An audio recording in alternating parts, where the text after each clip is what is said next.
आज का टॉपिक है वेब डेवलपमेंट। क्या है? यानी कि जो हम लोग वेबसाइट्स और एप्स देखते हैं उसके डेवलपमेंट के बारे में पढ़ेंगे।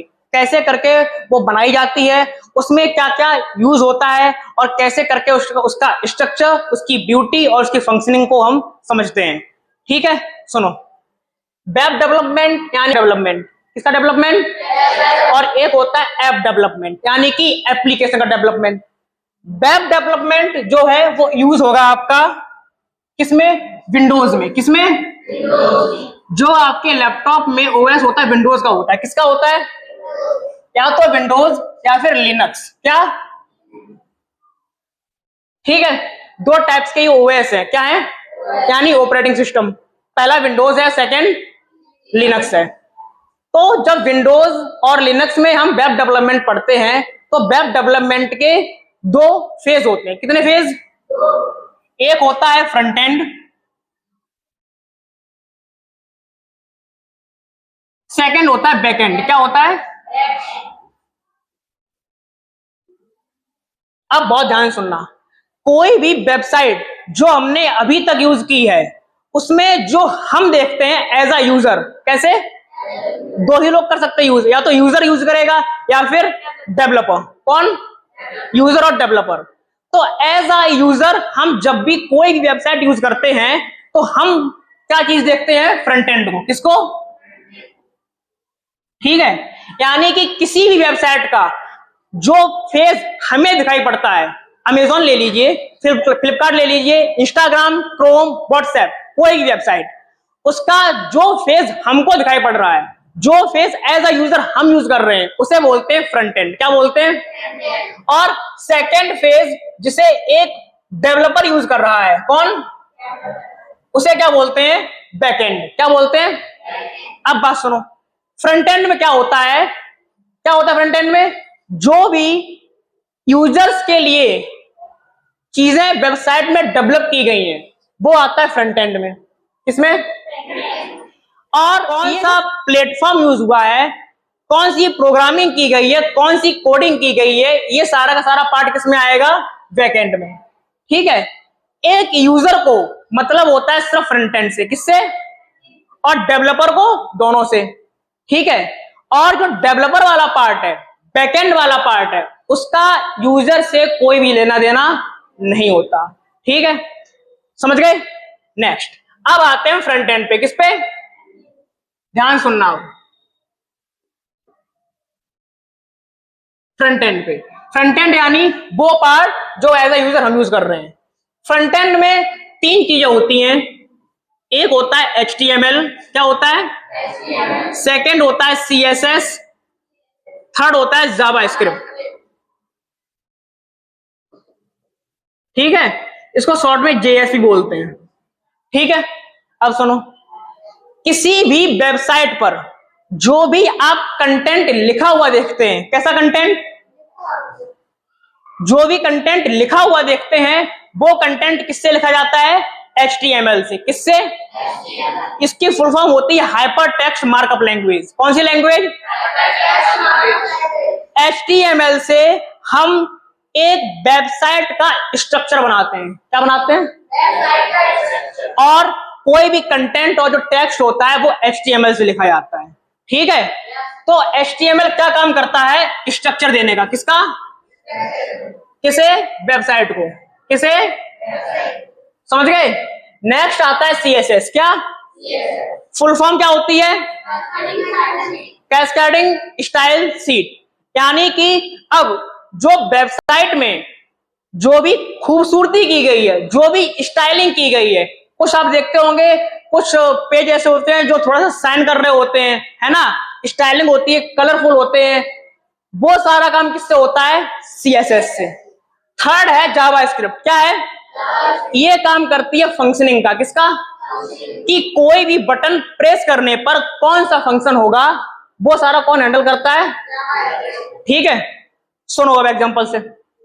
अमेजॉन की वेबसाइट पर जब आप कोई भी प्रोडक्ट को बाय करते हैं और बाय नाउ पे क्लिक करते हैं तो बाय नाउ पे क्लिक करते टाइम पे जो बाय नाउ वाली जो बटन होती है वो 1 सेकंड, माइक्रो सेकंड्स के लिए पॉपअप होती है, हल्की सी बड़ी होती है। देखी कभी? या फिर फेसबुक की जो ब्लू कलर की जो लाइन आती है, जो ब्लू कलर की बटन होती है, उस पर क्लिक करने पे हल्की सी बड़ी होती है। ये सारी फंक्शनिंग कौन करती है? जावास्क्रिप्ट। ठीक है, अब इसको एक रियल लाइफ एग्जांपल से समझते हैं।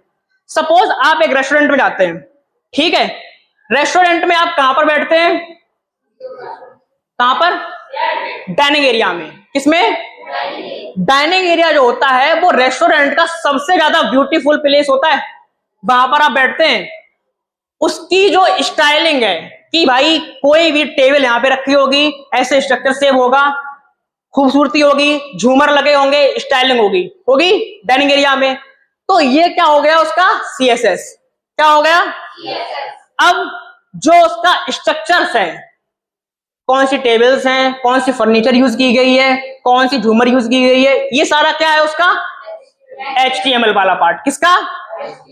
ठीक है। इसके बाद अब आप जब कोई भी ऑर्डर करते हैं, ऑर्डर कौन लेके आता है? वेटर लेके आता है। वेटर जब लेके आता है यानी फंक्शनिंग हो रही है, फंक्शनिंग वाला काम किससे रिलेटेड हो गया? जावास्क्रिप्ट से। ठीक है, ये सारा का सारा जितना भी डाइनिंग एरिया वाला पार्ट था वो क्या था? Front end. क्या था? किसका फ्रंट एंड? रेस्टोरेंट का फ्रंट एंड। समझ गए? ये क्या था? अमेज़न का फ्रंट एंड। समझ गए रिलेट करने की चीज को? अब बैकएंड वाला पार्ट देखते हैं। किसी भी वेबसाइट में बैकएंड वाला वो पार्ट जिसपे एक डेवलपर वर्क कर रहा है उसे क्या बोलेंगे? बैकएंड। ठीक है, यही बात अब रेस्टोरेंट से समझो। वेटर जब ऑर्डर लेके जाता है तो जो किचन वाला एरिया होता है, जो शेफ का एरिया होता है, जहां पे शेफ वर्क कर रहा होता है, वो क्या होता है? बैकएंड ऑफ द रेस्टोरेंट होता है ना। अब जो यूजर है जो डाइनिंग एरिया में बैठा है उससे बैकएंड से कोई रिलेशन नहीं है उसका। ठीक है, अंदर क्या बन रहा है क्या नहीं हो रहा है इसका रिलेशन डाइनिंग रूम में बैठे हुए आपसे कोई रिलेशन नहीं है, नहीं होता है ना। आप जो ऑर्डर करते हैं वो आपको मिल जाता है। सेम यहां पे है, वेबसाइट पे आप जो भी काम कर रहे हो, कुछ भी प्रोडक्ट सर्च कर रहे हो, कैसे हो रहा है इससे आपको कोई मतलब नहीं रहता है। आपके सामने बस प्रोडक्ट आ जाता है, इससे आपको मतलब रहता है। ठीक है, तो फ्रंट एंड वाले यूजर को बैक एंड वाले यूजर से कोई रिलेशन नहीं रहता। समझ गए? अब आते हैं, सिर्फ HTML पढ़ेंगे अब।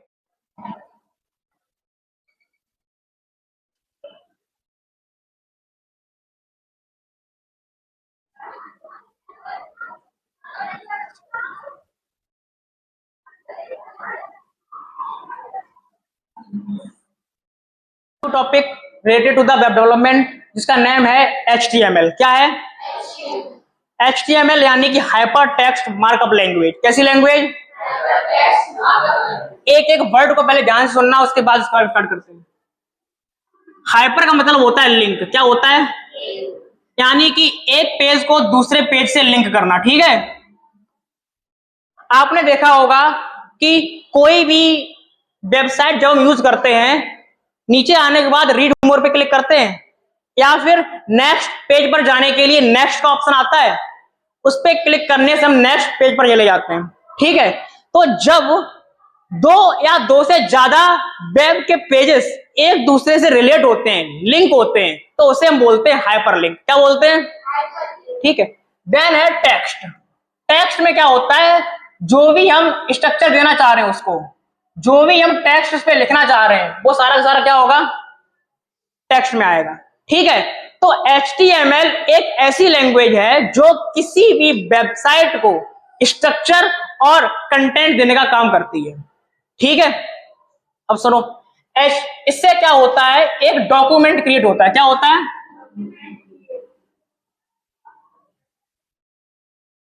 किसी भी वेबसाइट का कोई भी एक डॉक्यूमेंट क्रिएट होगा, किससे होगा? HTML से।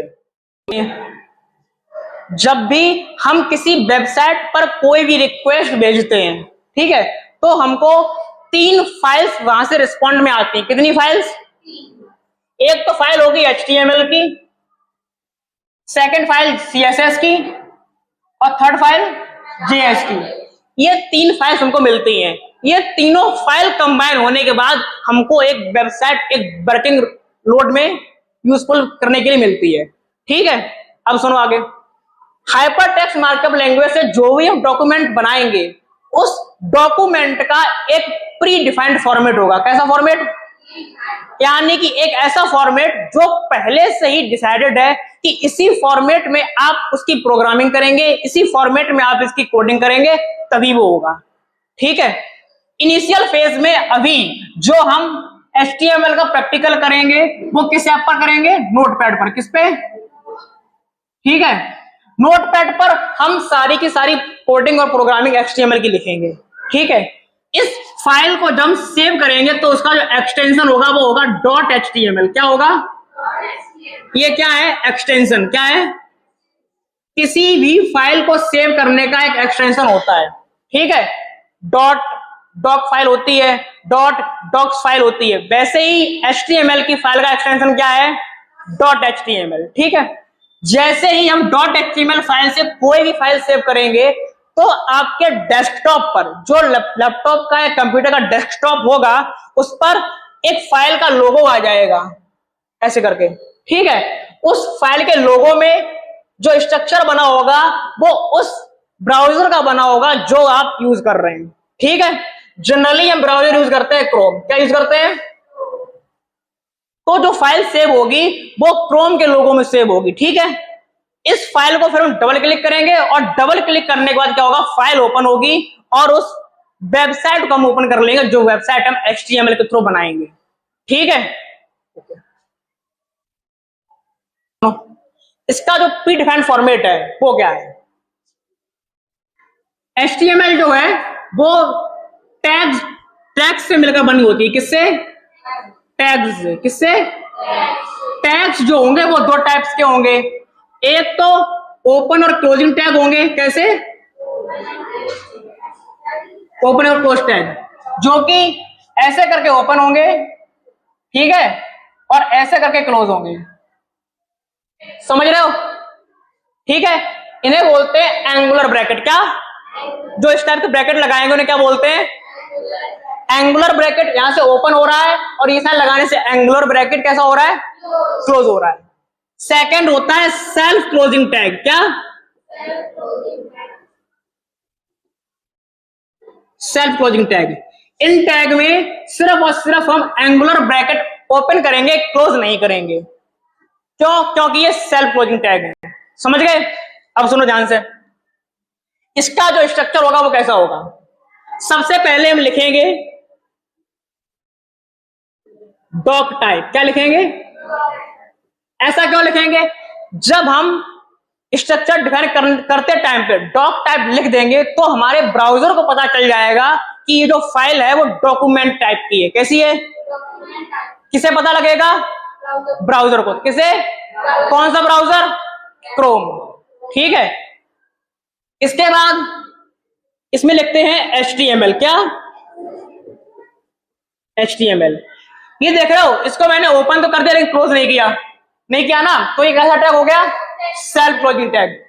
ये कैसा टैग होता है? ओपनिंग और क्लोजिंग टैग। यहां इसको हम जहां ओपन करेंगे उसके ही बाद नीचे इसको क्या कर देंगे? हम क्लोज कर देंगे। ठीक है। अब HTML टैग का मतलब क्या है कि जो हम HTML का स्ट्रक्चर बना रहे हैं, जो फाइल बना रहे हैं, उसका सारा का सारा जो कोडिंग और जो प्रोग्रामिंग होगी वो इन टैग्स के अंदर लिखी जाएगी। किसके अंदर?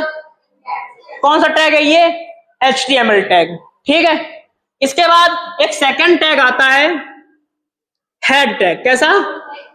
Head tag. ठीक है। Head tag. हेड टैग में क्या होता है?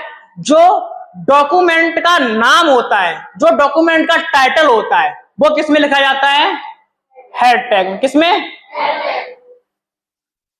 इसके ही अंदर, हेड टैग के अंदर हम लिखते हैं टाइटल टैग। कौन सा?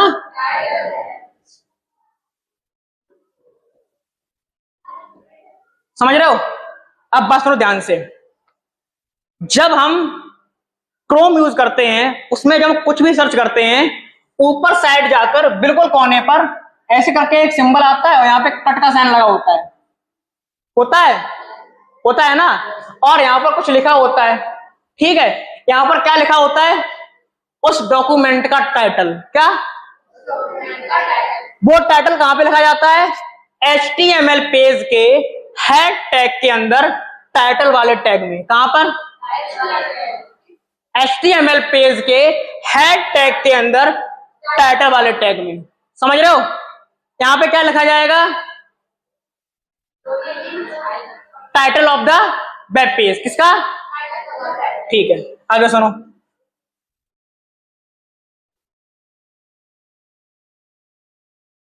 इसके बाद आता है बॉडी टैग। कौन सा टैग?